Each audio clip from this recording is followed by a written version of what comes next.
Jangan lupa klik subscribe dan aktifkan notifikasi lonceng.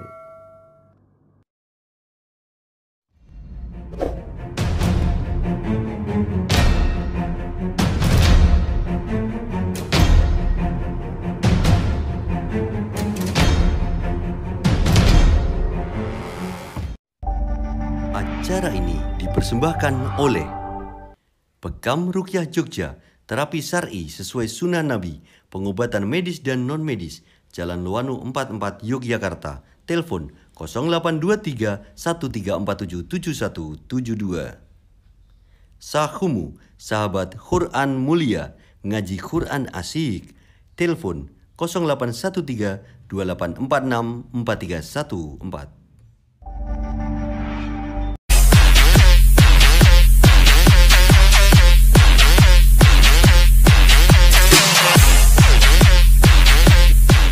Sudah lama nggak kelihatan loh. Kamu itu antara kayak caleg, kayak pegawai hotel. Itu tenang loh. Ini pakai gini kan peci tapi kayak tuh loh. Piye.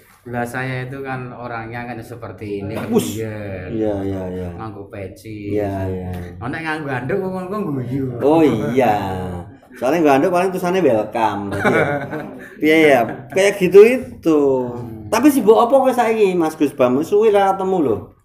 Ya nek sibuk sih sibuk di rumah. Ngurusi bojo galak. Wus, selalu lunjak-lunjak. Wah, bukan itu. Oh, butuh galak itu ya. Maksudnya itu kan galak, tapi ya piye meneh saya tresno. Ya bagus. Itu namanya apa istilahnya? Bojo galak tapi yang penting gue tresno. Itu kan berarti gue gede rasa.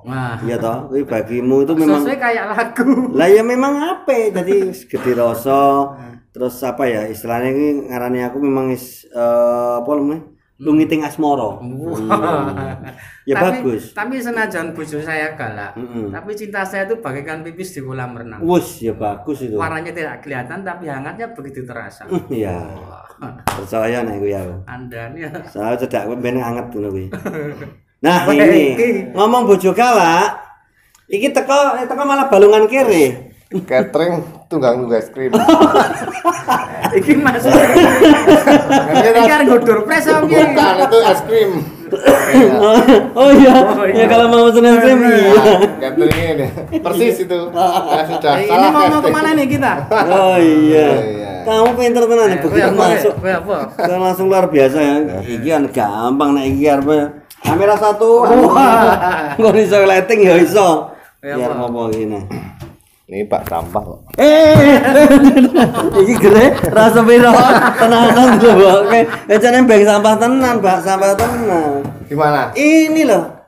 Katanya itu atine itu piye pun setelah di bojo galak itu tuh loh. Jadi banyak masalah. Sudah lama tidak ketemu beliau ya. Saya itu ketemu cuma setahun sekali. Kok bisa? Oh iya ya. Pas pembagian zakat. Tak pikir pas typing gini kan baru setahun yang lalu. Pembagian zakat toh. Kamu baru ketemu itu. Tapi gini, saya itu meskipun kayak gini, saya tuh punya gajian itu luar biasa. Seneng duwe bojo aku. Kok iso? Saya itu gajian harian duwe. Wah, apa ini? Sing bulanan yo duwe. Ya. Tahunan yo duwe. Piye kuwi? Harian saya njupuki sampah. Oh iya, dia nyuruh sampah iki apa. Terus ya. Nah, itu terus nggone tangga parkir. Oh itu iya. bayarnya ben bulan. Oh, bulanane ono ne. Terus tahunane. Tapi penak, tahunane saya zakat. Zakat. Oh. Jaga zakat. Ya apa ini? Ya komplit ini. Komplit. Di bojo kayak ngene iki lho, Mas. Ngopo kowe kok kata sedih banget? Tahun 2. Kok bisa? Zakat karo Idul Adha gitu. Oh iya, kan daging barang ya. Wah, makan daging tahun pisan tapi malah sehat ya. Sehat. Cara makan daging. Iya. Ya vegetarian karena terpaksa. Tapi apa? Terus kamu yang keluhkan tuh apa masalahnya? Ya itu, bojo saya galak, tapi kemarin itu saya kok krungu cerita ora apa-apa bung nek di bojo galak. Iya. Kowe sesuk bakal mlebu swarga. Iya. Lah kenapa kok iso mlebu surga? Mergane kowe neng dunia wis jadi orang yang tersiksa. Oh iya. Jeneng kono langsung mlebu swarga. Itu cobaan yang cukup ya. Iya. Bagus itu ya. Kalau itu kan mungkin dia memberikan arah yang lebih baik pada suaminya. Ini. Mungkin suaminya sering ngiwo. Oh iya itu benar itu. Jadi galak itu kan meluruskan Benar. meluruskan akidahnya.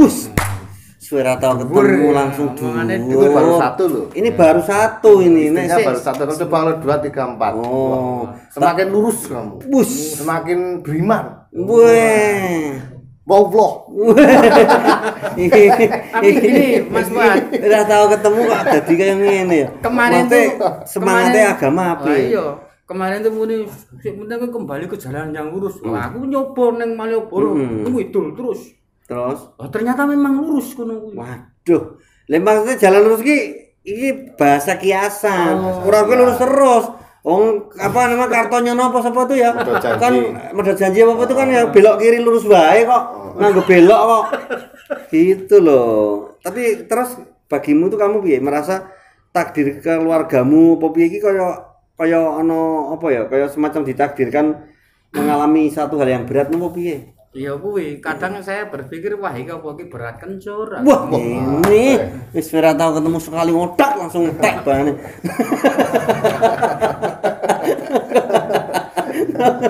Kencur emang. Tapi mengingatkan teman saya, Piye? sepatu roda Yuno Julio itu Iya. kencur itu kan kenceng mancur. Weh. Kenceng. Iya. Mobil nek kenceng mancur. Iya benar tuh artinya gitu. Kencur, kenceng mancur. Nah, Iki ya dhuwur banget. ya dhuwur ini. Ini apa loh dua orang ini kayak grup anyar gitu. Grup satu frame. Ya. Kopager. Wah. Kayak ger dua karo Kopaja toh, Kopager rumahmu. Ada masalah apa dia? Ini ada masalah merasa ada takdir itu bagi dia enggak enak ditakdirkan di bojo galak kadang-kala merasa gitu itu tadi itu. Kamu bertemu dengan orang yang tepat. Oh, tak pikir orang yang salah. Tadi ketemu Mas Fuad ini tepat sekali. Tepat Tepat, ya. kamu ini. Karena masalahmu lebih tanpa gede. ditanya sudah dijawab. Bus. Jadi semua masalahmu tuh nanti saya bantu untuk menyelesaikan. Kecuali satu. Apa? Uang. Nek uang gampang nanti Iya. sama saya bareng-bareng ke rumah saya untuk nangis bareng Oh. soal keuangan. Soalnya dia masalah nih keuangan. Gitu. Terus Apapun masalahnya santai saya bisa menyelesaikan. tuh Berarti bisa mengatasi masalah. Bisa sembuh. tanpa makalah. Oh, Rawani tak terusin mah terus gitu.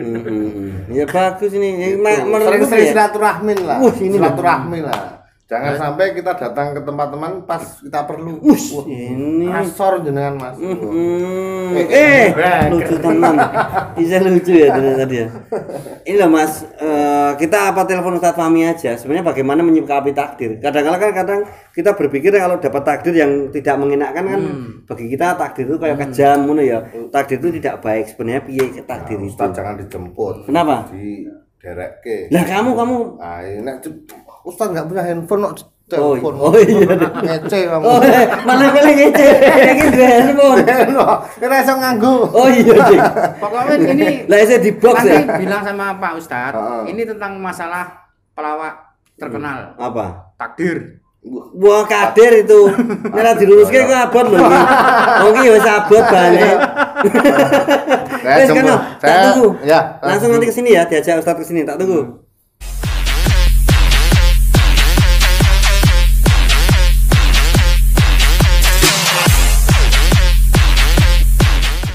Luar biasa nih Fuad itu nanti sebenarnya beres semua.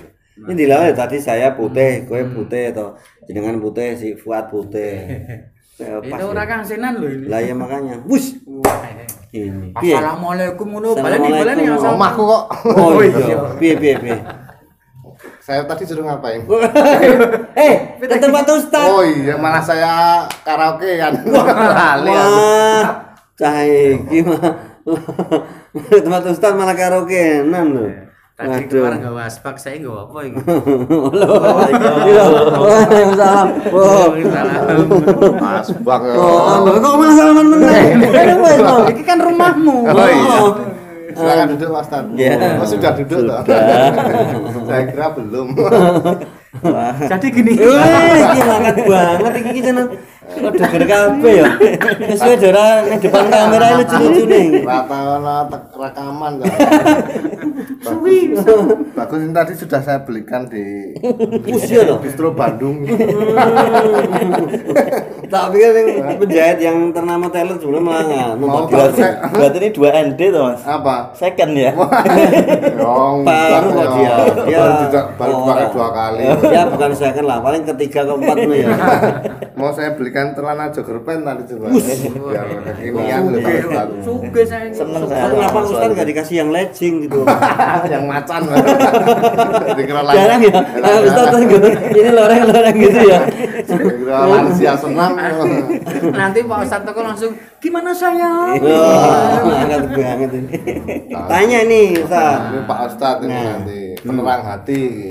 Ini kan kadang Mas Gus Bam itu ada merasa kadang kalau ada takdir yang kurang baik dengan dirinya terus rasanya kayak kepengen protes ya, kadang bersulo. Sebenarnya takdir itu memang apakah selamanya itu kadang nggak baik atau takdir itu sebenarnya baik atau pripun toh tentang takdir itu?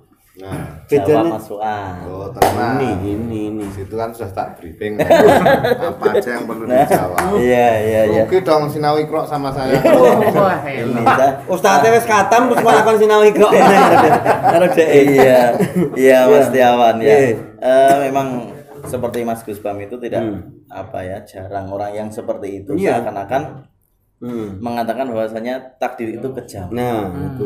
Nah, padahal tidak semuanya kan. Iya. Artinya ketika Allah Subhanahu wa taala itu menghendaki umatnya, makhluknya semuanya bertakwa, tidak kemudian di kun fayakun. Artinya wes ini semuanya tak jadikan bertakwa. Ini semuanya tak jadikan solih, ini semuanya tak jadikan beriman kepadaku, tidak seperti itu. Tapi oleh Allah Subhanahu wa taala itu cuma diberikan karunia akal, hati dan nafsu. Ya. Kalau yang namanya akal itu digunakan untuk melogika, hati atau fuad, maaf ini memang Kolbu, fuad. Itu untuk menimbang, artinya dia itu untuk menerima cahayanya Allah Subhanahu wa taala. Kalau nafsu kecenderungannya untuk melawan, mengingkari apa yang kemudian tidak disukai oleh Allah. Artinya dia itu melakukan sesuatu yang tidak disukai oleh Allah Subhanahu wa taala. Nah, kelengkapan ini ada pada seorang manusia yang normal. Nah, kembali berkenaan dengan takdir tersebut ya. Insya Allah semua takdir itu baik ya. Dalam surat Al-Baqarah ayat yang ke-216 itu dikatakan boleh jadi yang kemudian kamu sukai itu belum tentu baik. Sementara kemudian yang Allah Subhanahu wa taala berikan itu akan baik bagimu. Ya, kalau memang kemudian kita mampu untuk mensikapinya. Allah Maha mengetahui sedangkan kamu tidak. Betul. Iya, ini disempurnakan. Itu ada di buku saya halaman 4 itu. Depan kata-kata. Iya. Makanya dari hal ini Mas Fuad salah satunya ketika kita memang sudah tahu bahwasanya Allah Subhanahu wa taala pasti mentakdirkan keadaan kita itu akan baik, berarti yang kita lakukan itu adalah menerimanya. Jadi yang namanya ketentuan Allah yang sudah terjadi atau takdir itu hanya bisa diterima. Meskipun itu sesuatu yang tidak mengenakkan. Mungkin kalau seseorang menerima takdir dengan takdir yang baik gitu ya. Dia akan bisa jadi lupa juga sama Allah. Nah, misalkan saya teringat sebuah kisah yang kalau saya ingat-ingat gitu ya, saya ingat-ingat itu sungguh luar biasa betapa seseorang ini selalu berhusnudzon akan keadaan yang menimpa dirinya. Ya, yaitu beliau adalah seorang budak. Al-Mansur Qalawun ini dia seorang budak, ayahnya seorang budak. Di mana ketika dia menjadi seorang budak itu kan setiap hari Jumat kan libur dari perbudakannya, artinya dia diperbolehkan untuk bekerja. Nah, setiap hari Jumat dia itu bekerja. Dia punya tekad bahwasannya saya ini harus menebus saya, tidak boleh selamanya menjadi seorang budak. Nah, suatu hari dia ini berdoa kepada Allah Subhanahu wa taala, keinginannya untuk dibebaskan oleh Allah Subhanahu wa taala. Dan masa itu tibalah waktunya dia menanyakan kepada sang majikan. Ibaratnya sekarang bos, ini misalkan ya, Misalkan ada orang yang membeli saya, itu harganya berapa? Ataukah tuanku itu akan menjual seharga ketika tuan membelinya? Oh tentu, saya akan lepaskan engkau ketika ada seseorang yang membeli dengan harga ketika dulu saya membeli engkau. Wah, kalau memang seperti itu, saya mau menebus diri saya dengan uang saya.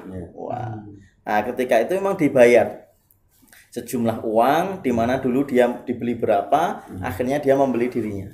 Lah, qadarullah, tuannya itu baik, Setiawan. Jadi ketika dia menerima bayaran seperti itu, dia malah kaget loh. Kalau kamu yang beli ya tidak seharga itu, bukan terus diundak kayak gitu. Nah, iya. Dia paling dia aku tahu. Tapi malah dipotong ya. Iya, akhirnya kemudian malah diturunkan. Kalau memang engkau yang menebus dirimu, aku cukup dibayar separuhnya. Separuhnya kau gunakan untuk bekal hidup kamu.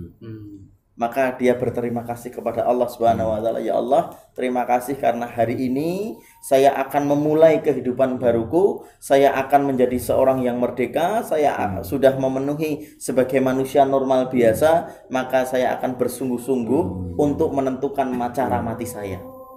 Nah, makanya dari situ kemudian dia itu berusaha berhusnudzon kepada Allah Subhanahu wa taala, dan dia mulai bekerja. Bekerja mencari nafkah yang banyak. Kemudian dia ini berkeluarga. Gitu ya. Oke. Nanti kita lanjut lagi, Ustaz. Itu tadi baru prolog, pemirsa. Nanti akan kita kupas lebih dalam lagi, dan kita harus break sejenak. Jangan kemana-mana, kita akan balik lagi setelah yang berikut ini.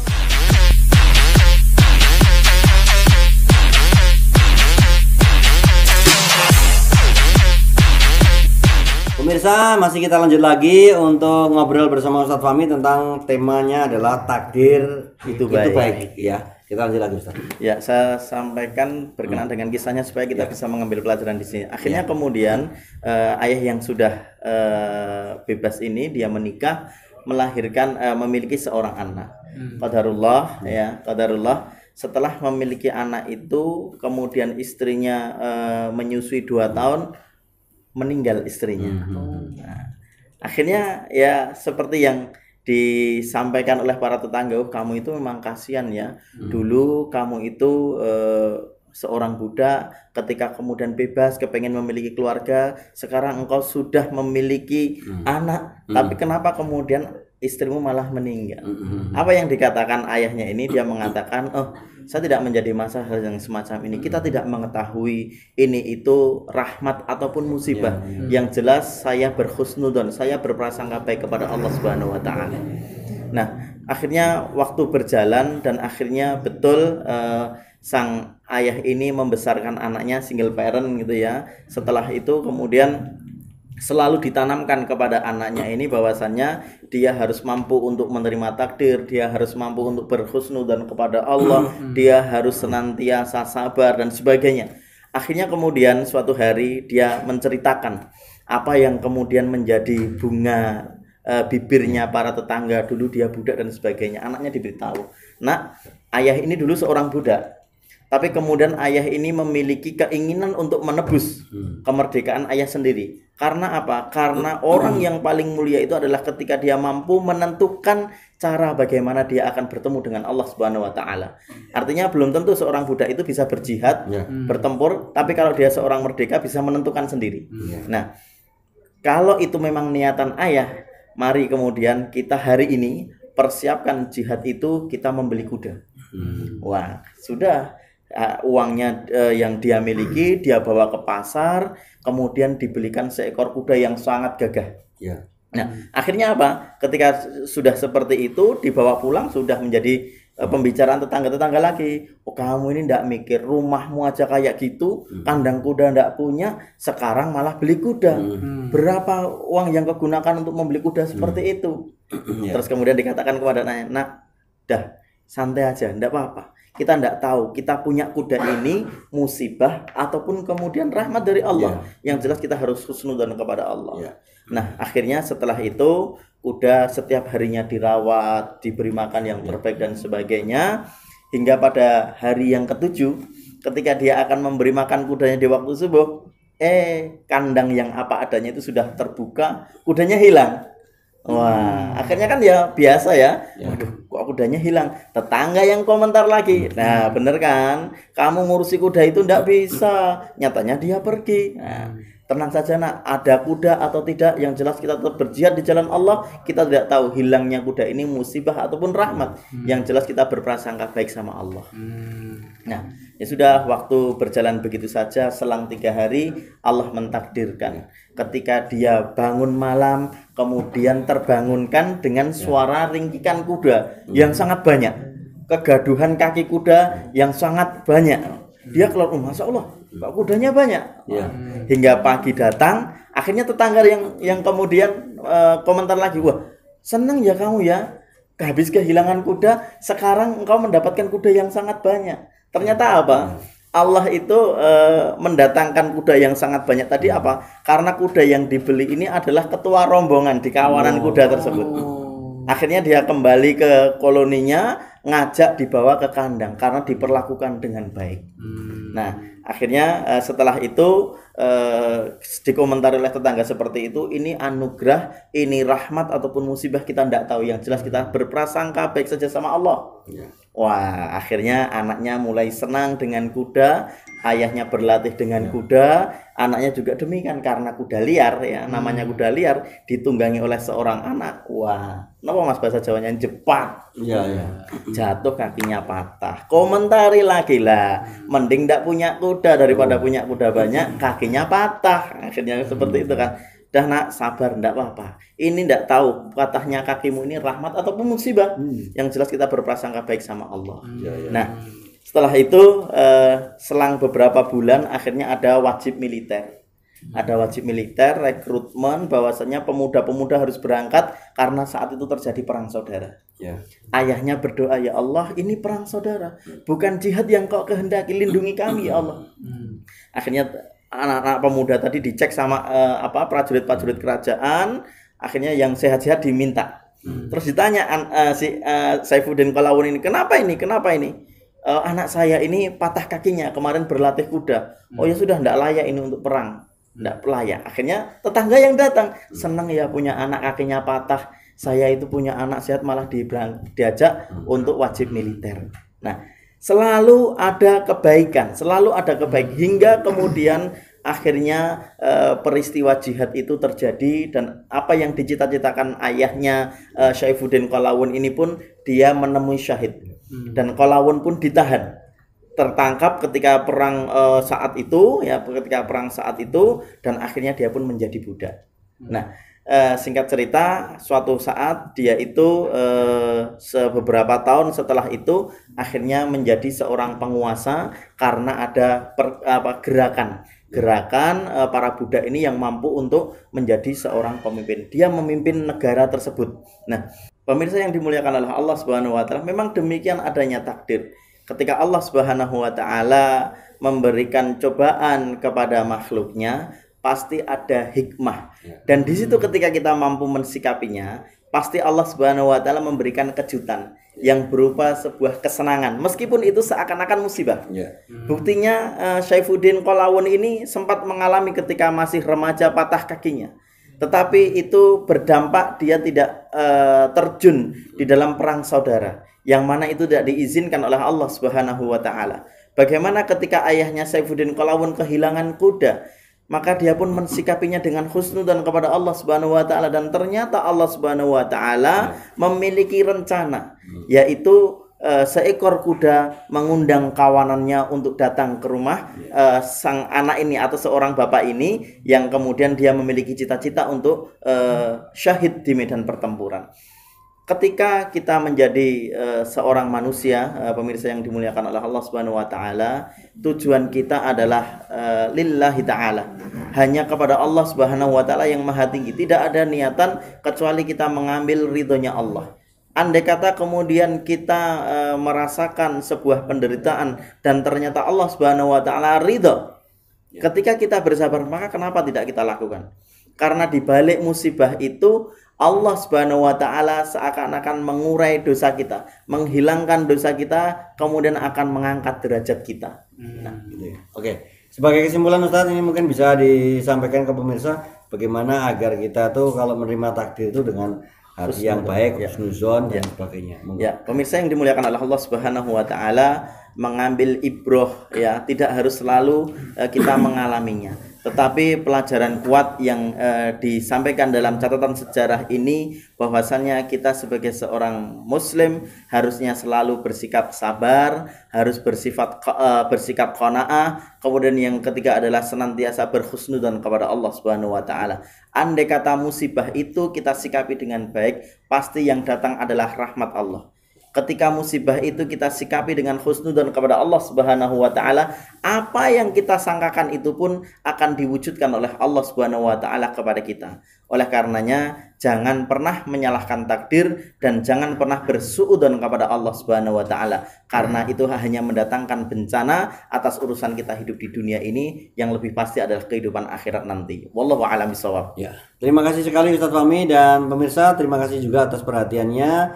Tak terasa kita harus mengakhiri acara ini. Semoga kita dapat mengambil hikmah dari pembahasan kita di kesempatan kali ini. Kita jumpa lagi di lain kesempatan. Wassalamualaikum warahmatullahi wabarakatuh. Assalamualaikum.